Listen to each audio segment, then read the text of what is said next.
పల్నాడు జిల్లా నర్సరావుపేటలోని కోటప్పకొండ శ్రీ కోటేశ్వర ఆలయానికి భక్తులు పోటెత్తారు.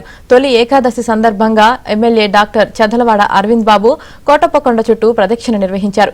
కోటప్పకొండకు ఆర్టీసీ ప్రత్యేక బస్సులు నడిపించి భక్తులు సోపాన మార్గంలో మెట్ల పూజలు నిర్వహించి త్రికోటేశ్వరుని దర్శించుకున్నారు.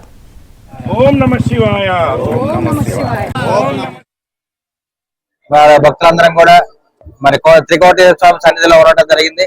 మరి హిందూ సాంప్రదాయంలో మొట్టమొదటి పండుగ తొలి ఏకాదశి. మరి తొలి ఏకాదశి పండుగ ప్రతి శివాలయంలో ప్రతి గుడిలో కూడా అర్చనలు కూడా అన్ని ఎంతో ఘనంగా చేసుకుంటూ ఈ కార్యక్రమాన్ని ఎంతో విజయవంతం చేసుకుంటాము. ఎందుకంటే తొలకరి మొదలైనప్పుడు తొలి ఏకాదశి మనం మొదలు పెడతాము, పండుగ చేసుకుంటాము. ఈ తొలకరిలో తొలి ఏకాదశిలో విత్తనాలు వేస్తాము.